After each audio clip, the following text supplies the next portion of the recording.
todos. Em nome de Yeshua. Eu quero fazer um breve comentário. Vemos que em toda a Escritura, toda ela, de Gênesis a Apocalipse, temos muitos temas variados em toda a Escritura. Mas a Bíblia contém também literatura legislativa, certo? Então, uma literatura legal. E a Parashá Mishpatim contém quase que em toda ela, se você vê, esse tipo de literatura, que é uma literatura legal, legislativa. Também temos aí nessa porção um catálogo das festas do Eterno, no capítulo 23 de Êxodo, que é muito importante, né? São estatutos ali do Eterno. E todo aquele que se diz seguidor de Yeshua, eu sou seguidor de Cristo, sou seguidor de Jesus, de Yeshua, não deve cair ou se manter no engano de negar as implicações legais da nossa fé em Deus. Então, esse que é seguidor de Yeshua, ele não deve cair ou se manter no engano de negar as implicações legais da nossa fé em Deus. Então, uma sociedade saudável, por exemplo, ela sempre possui leis, sempre possui leis. E nós, como corpo do Messias, como noiva do Cordeiro, não somos um povo sem lei, certo? Por exemplo, um dos ensinos mais profundos de Yeshua, por exemplo, Yeshua, ele não é ou foi um Messias sem lei. E um dos ensinos mais profundos dele, que é conhecido como Sermão do Monte, é como se fosse um resumo da constituição do reino de Deus, o chamado Sermão do Monte. E isso é para quem quer viver o reino de Deus. Eu quero viver o reino de Deus. Tem o Sermão do Monte, que é um resumo, é um certo resumo da Torá também. E esse que quer viver o reino de Deus, ele vai ter que se ater a todos os aspectos legislativos que temos ali, por exemplo. Esse é um exemplo, né? O Sermão do Monte, ele compreende ali Mateus capítulo 5 ao 7. E é uma literatura legal, é uma literatura legislativa. E uma parte desse discurso de Yeshua também é baseado na porção de hoje, na Parashá Mishpatim. E atualmente, uma das pressões presentes no corpo do Messias, presentes na igreja, provém de falsos mestres, e a área mais comum de ensinamento falso é aquela que perverte a compreensão correta da graça de Deus, por falta de legislação, por falta de lei, de princípios. Isso acontece ali reduzindo a mensagem da graça apenas para um recebimento de perdão sem a necessidade de arrependimento, por exemplo. Procurando fazer as pessoas ali mais confortáveis com Deus enquanto continuam em seus pecados. A graça é comumente apresentada hoje como uma apólice de seguro para as pessoas que querem continuar no seu pecado. Isso aí tem muito, né? Aqueles ensinos de hipergraça, né? Hipergraça.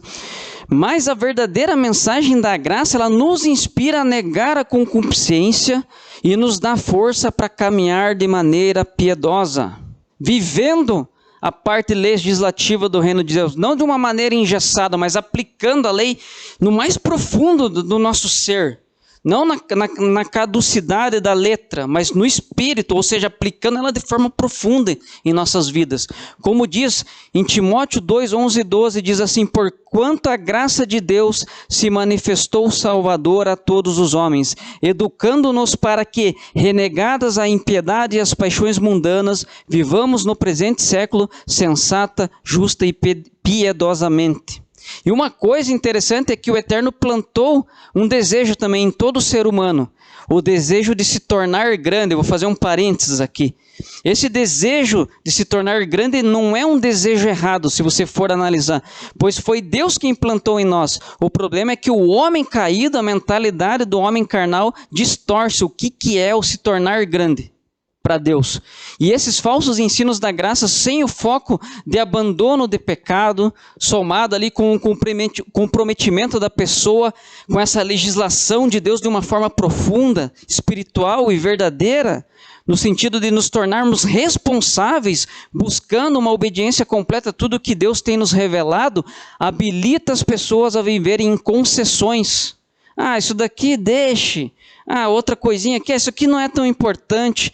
E isso dá uma falsa confiança no relacionamento da pessoa com Deus, em vez de capacitá-las para serem grandes em Deus. Então é esse tipo de grandeza que eu quero citar aqui para fechar. Então temos até um trecho aí do Sermão do Monte que diz: não pensem, que vim cancelar a lei ou os profetas. E Yeshua falando: não vim cancelar, mas cumprir, ou seja, torná-los plenos em vocês, através de vocês, na terra, na humanidade, para cumprir os propósitos do Eterno na terra. Porque em verdade vos digo que até que o céu e a terra passem, nem um jota ou um tio jamais passará da lei, sem que tudo seja cumprido. Qualquer, pois, que violar um destes mandamentos, por menor que seja, e assim ensinar aos homens, será chamado o menor no reino dos céus. Aquele, porém, que os cumprir e ensinar, será chamado grande no reino dos céus. Mateus 5, 17 ao 19. Conclusão: Yeshua nos chamou para sermos perfeitos em nossa obediência. Mas, irmão, não existe alguém perfeito 100%. Não é isso que Yeshua está falando. Quando ele fala no Sermão do Monte: sede vós perfeitos como o Pai Celeste. Ali, a questão que Yeshua está falando é que a gente deve confiar na graça de Deus para nos capacitar a alcançar plena obediência. Isso, aquela busca por plena obediência de maneira sempre crescente. Portanto, sede vós perfeitos como perfeito é o vosso Pai Celeste. Mateus 5,48. E somente nesse estilo de vida que busca plena obediência é que podemos conhecer um certo brilho, vamos dizer assim, de estar conectado com a presença de Hashem.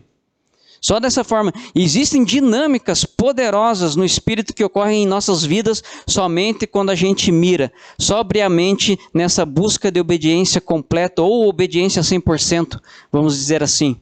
Buscar 98% de obediência na nossa vida tem bênção limitada, pois são nos últimos 2% que nós recebemos a graça de experimentarmos um espírito resplandecente, entendem? Ou um vigor espiritual. Às vezes a pessoa ela não está com aquele vigor espiritual, por quê? Porque ela está fazendo concessões. Então a gente nunca pode esquecer que nós não temos escapatória, pois o que aprendemos com a Bíblia toda, com toda a Escritura, é que até a presença de Hashem sempre foi e é legislativa. Amém?